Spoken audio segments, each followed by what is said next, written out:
네, 안녕하세요. 저희 오늘부터 주택관리사 심화 과정이죠. 저희 회계원리 관련해가지고요.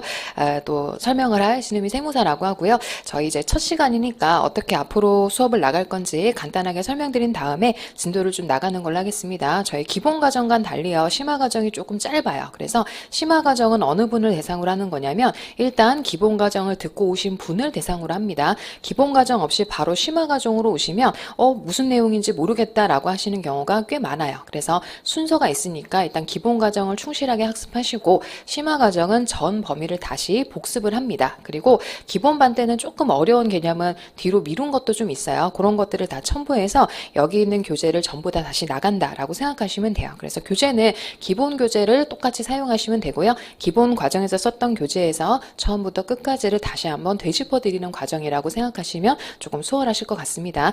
혹시 뭐 혼자 공부하시기가 좀 버겁다, 나는 강의를 들으면서 정리하는 게 좋다라고 하시는 분들이 심화 과정을 활용하시면 조금 결과가 좋으실 것 같아요. 그래서 심화 과정은 그렇게 전 범위라고 생각을 해주시면 되고요. 교재에 있는 문제는 거의 빠지지 않고 다시 한번 다 풀어드릴 거니까 기본 교재가 가장 바이블인 문제가 들어가는 거예요. 뭐 새로운 문제, 안 풀어봤던 문제 이런 걸 욕심내기보다는 기본 문제를 두세 번 정도 회독하시고 이거에 대해서 습득화가 되시면 그게 시험장을 가실 수 있는 실력이 되는 거예요. 그래서 너무 욕심내시기보다는 기본 교재를 충실하게 다시 한번 학습한다, 이렇게 생각하시면 심화 과정에 대한 이해는 되실 것 같습니다. 그래서 교재는 일단 파트 1이라고 하는 책의 차례부터 다시 보는 걸로 하시죠. 파트 1에 보시면 재무회계라고 해가지고요. 저희 재무회계 32문제 나오는 건 알고 계시죠? 그래서 재무회계는 이 모든 파트에서 가장 문제가 다 나온다고 생각하시면 되는데 그 중에서도 중점적으로 자주 나오는 파트들이 있어요. 잘 기본 교재를 기본 반을 들으셨던 분들은 아시겠지만 제일 많이 출제가 되는 거는 금융자산 6장, 7장 그리고 9장, 10장이라고 해가지고요. 금융자산, 재고자산, 유형자산 그리고 기타의 자산까지 해가지고요. 여기까지는 거의 문제가 한 15문제까지도 나올 수 있는 굉장히 중요한 파트예요. 그래서 나는 고득점까지는 필요 없고 합격권 가능한 점수만 받고 싶습니다라고 하면 이 파트를 가장 중점적으로 공부하시고 그 뒤에 부분들에서는 제가 포인트로 설명을 드려요. 다 할 순 없으니까 시험에서 자주 언급했던 거 위주로 그렇게 좀 간단하게 말씀을 드릴 겁니다. 그리고 뒤로 가보시면 원가관리 회계도 8문제 정도가 나오죠. 기본반 과정에서 설명드렸던 거 다시 한번 회독하시면 8문제에 대한 감도 잡으실 수 있을 거라고 생각합니다. 이렇게 해서 전 범위를 대상으로 할 거고요. 일단 저희가 시간이 좀 부족한 관계로 바로 진도를 좀 나가볼 건데 심화는 이거부터 할 거예요. 우리 교재 잘 보시면 요약이 되어 있어요. 그 요약을 먼저 보고 이런 거 했었지라고 한번 되짚어 드린 다음에 본문을 볼게요.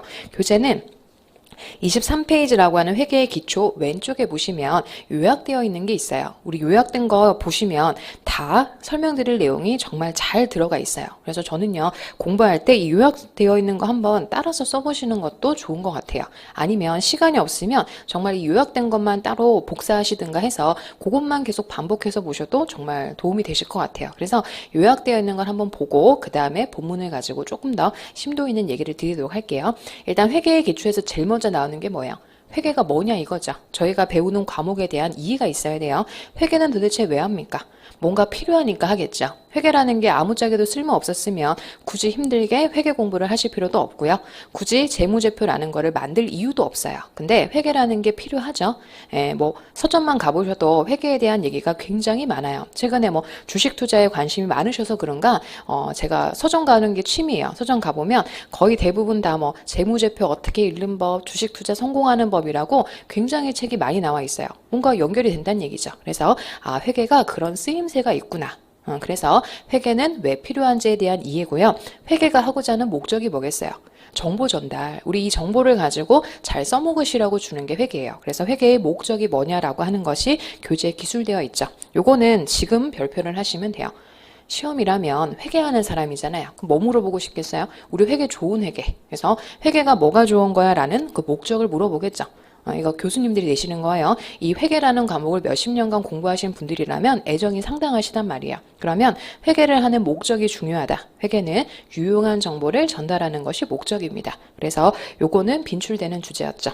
그리고 회계 정보가 어떤 기능을 담당하고 있겠어요? 정보 전달이에요. 왜 정보를 다 전달을 하는 거죠? 정보가요, 싸움이에요.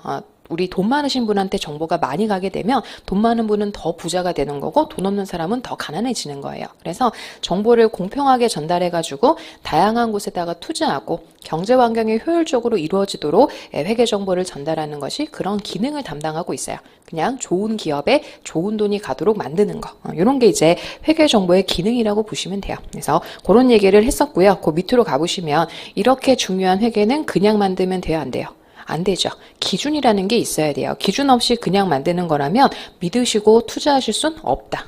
항상 투자를 제가 말씀드린 이유가 이 재무회계는 주식 투자와 굉장히 밀접하게 관련되어 있어요.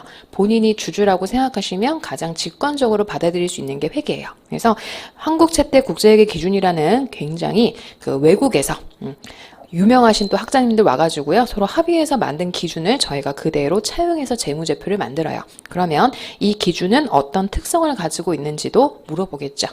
기준은 전 세계에서 하나만 쓰는 것은 아닙니다. 굉장히 많은 기준이 있고요. 우리나라만 해도 기준이 하나가 아니에요. 여러 기준이 있어요. 그래서 IFRS라고 하는 이것은 누가 써야 되느냐? 첫 줄에 보시면 주권상장법인과 은행이라는 거 보이시죠? 요것도 자주 나와요. 그래서 요런 데는 IFRS라는 걸 써야 되고요. 지금 저희가 배울 것도 이 KIFRS라고 하는 기준에 따라서 재무제표 만드는 방법을 배우시는 겁니다. 그 다음에 그 밑에 보시면 보고 목적 또는 정보 이용자에 따른 회계의 분류라고 했는데 요거는 조금만 써볼게요.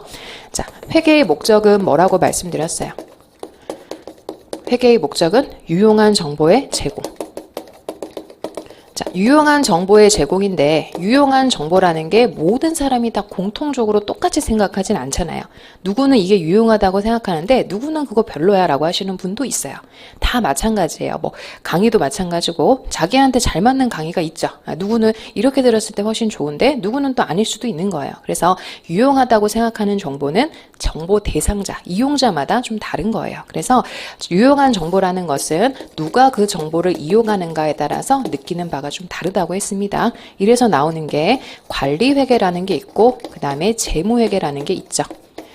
관리회계라는 건 경영자들을 대상으로 하는 거다 보니까 유용하게 생각하는 정보가 재무회계와 같다 다르다. 달라요. 경영자님은 이미 본인이 의사결정해서 본인이 매출을 했고 본인이 직원들 고용했고 다 했어요. 이미 다 알고 있는 정보예요. 그래서 경영자는 미래에 대한 예상 정보가 많이 들어갈수록 그 정보를 유용하게 생각하는 거지 이미 다 알고 있는 정보를 다시 되짚어봐야 그렇게 중요도를 느끼지 못합니다. 그래서 이분들을 대상으로는 관리회계라고 부르죠. 그에 비해서 재무회계. 주주는 그 회사를 가서 나 주주다 라고 해가지고 너네 회사의